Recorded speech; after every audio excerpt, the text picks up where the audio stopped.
Oh, hi!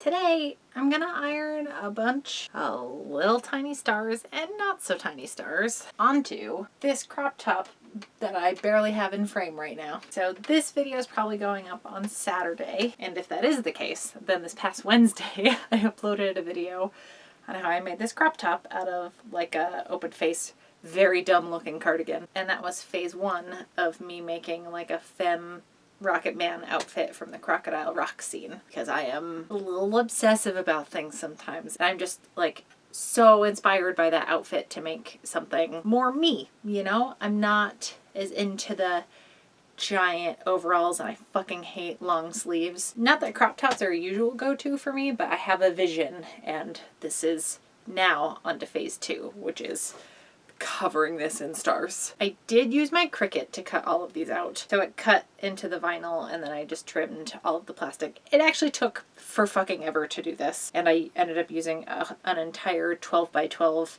sheet of the heat transfer vinyl. But don't you worry, because I used every fucking centimeter of that sheet. I'm nothing if not resourceful. So in case you're wondering why I'm standing, where usually like everything's a little lower in this set by set, like this is my work desk, it's because I have my ironing board between us. Because I saw this baby at Goodwill for $3 goddamn. So I figured it was time to treat myself and finally get a big girl iron. And by iron, I mean ironing board. I've only used the heat transfer vinyl like once or twice. Maybe by that I just mean once. So yes, I will show you like the proper, hopefully I don't fuck it up, way to attach the heat transfer vinyl. But otherwise, just, you know, grab a drink and settle in for some very rambly conversation about Rocketman and Taron Egerton and Taron Egerton's ass. And they have all had equally positive impacts on society, in my opinion. So, you know, just giving credit where credit's due. Other than my ironing board and the garment and the actual vinyl pieces themselves, by the way, once you cut the things out, you do need to make sure you like weed out any of the negative space vinyl, if that's making sense. So you just want the actual image you want transferred onto the thing. I have my iron and it's on the linen setting. There we go. I have washed this cardigan before, but there's still little pips.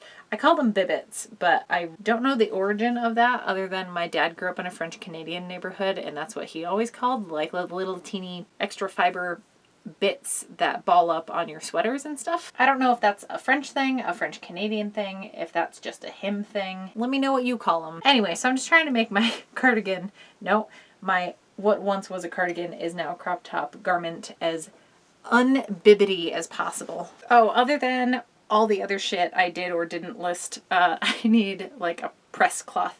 This is just a face cloth I have from my reusable washcloths that I sell in my Etsy shop. If you didn't know that I had one, you're welcome. So I have my top here. I'm gonna stretch it over the end of the ironing board in a second, but I just wanna do like a rough guess at how I want these laid out. I mostly just want to avoid having it like look too perfectly symmetrical. Let's start with this. Obviously don't iron over whatever tape you're putting down, but I'm just going to put a little bit of washi tape just to hold a general spot for each of these.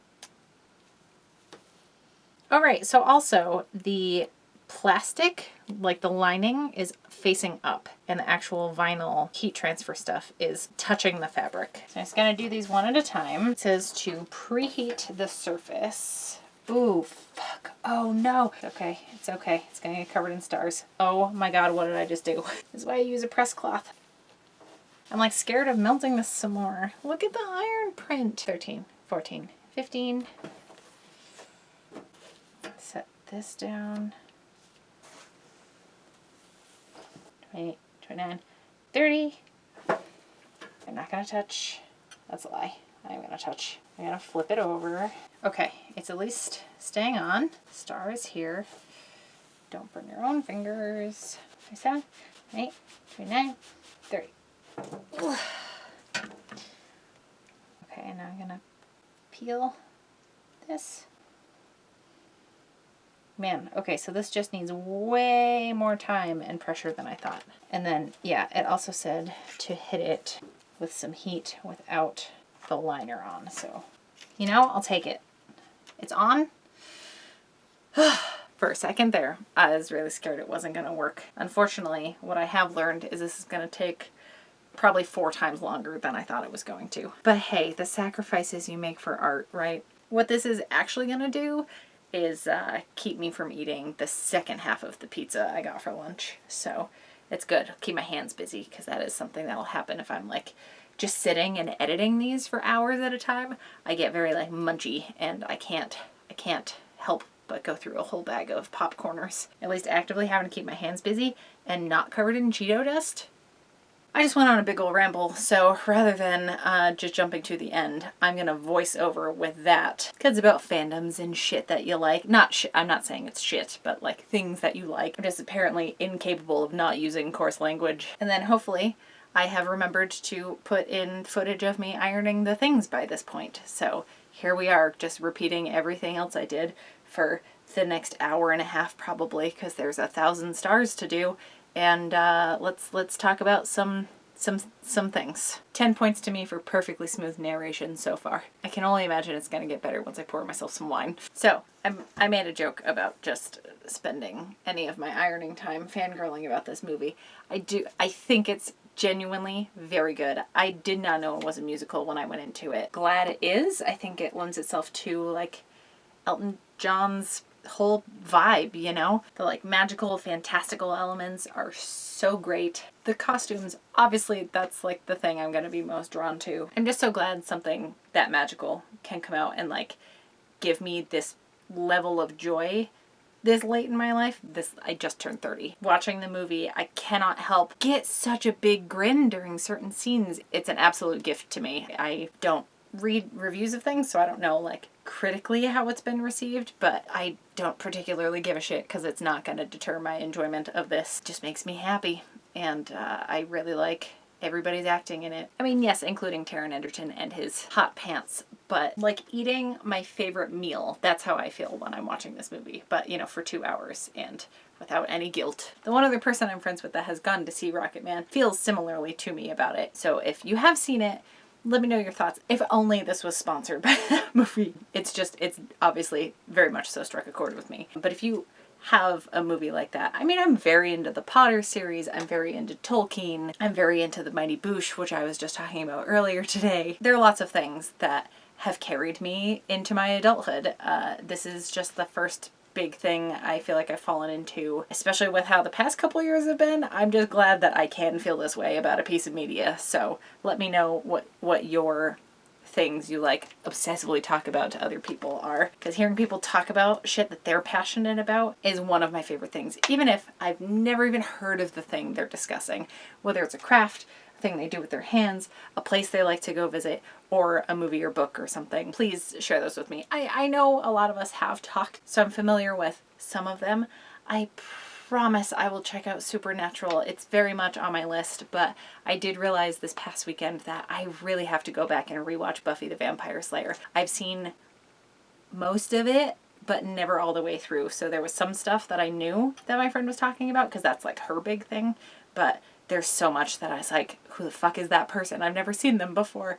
And it was like big plot lines. So that's very much something I want to go back and watch. And maybe there's some like ones I've never brought up, but we have in common and we just haven't talked about it yet. Okay, I think this is appropriately star covered. Only on the front, unfortunately. I've been at this for an hour and a half. I used up all the stars, and I'm not going through all that just so the back can have some. You ain't gonna see it. So I did think I was gonna hit the sleeves, so I overlapped this star over here, but I kind of regret that and wish I had moved it in a little more, but I didn't want it to be exactly mirrored on all the sides. So I guess I try this on, huh? And make sure I didn't completely mangle the fit with ironing, something you shouldn't iron on that high heat.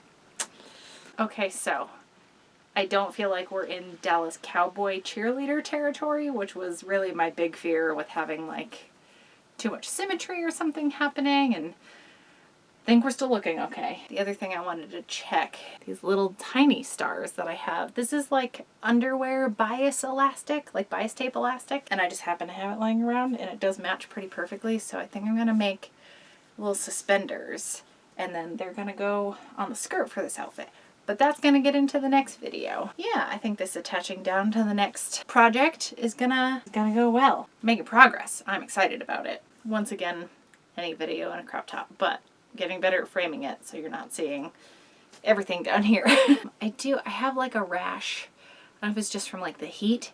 I have like a couple patches on me that are just like angry and red and itchy. I really hope it's not poison ivy because that would be very annoying and I've never reacted to it before. For all the things my garbage body makes a big deal, I've never gotten poison ivy and I can handle alcohol like a motherfucker. So, you know, I'll take those two to the grave with me. The actual vinyl itself, like it's wrinkly in some spots and like not exactly perfect. There's also putting something non-stretchy. I mean, it has like some stretch to it, but you can see there's some distortion because the fabric is so stretchy. A looser fitting stretchy outfit will probably be better, but of course I put these on like the most skin tight thing I've ever made in my career as a seamstress. Surprised by how long it took, but also the other things I have used heat transfer vinyl for, it's been like one big unit, so you kind of do it all at once where you have to, I mean I did the small ones in chunks, but if you want it to adhere properly, it can't be like bigger than the iron. So just something to consider. I'm still getting used to fucking with the Cricut. It's all a learning curve. I still could have done these completely wrong, but it's working for what I need it for right now. And yeah, like I mentioned in my ramble, let's talk about like some of your favorite shit, because I feel like I keep running through the same like 3 things, which of course mean that I like them a lot, but I'm curious if there's more overlap, and you know, stuff I've never even heard of before. I mentioned earlier, I do have an Etsy shop. Link to that in the description. I'll be doing another product launch on July 1st, but in the meantime, there's still some stuff on there. Actually, a lot of things are selling out because there's so limited quantities of everything, and it means the absolute world. So thank you so much to everybody that's been over there. Thank you to my patrons. That's been such a big help. I don't even have the words to express my gratitude for all of y'all. So yeah, I'm gonna go, but I'll see you all on Wednesday with another video, and thanks for hanging out. Oh, please don't be completely fucked.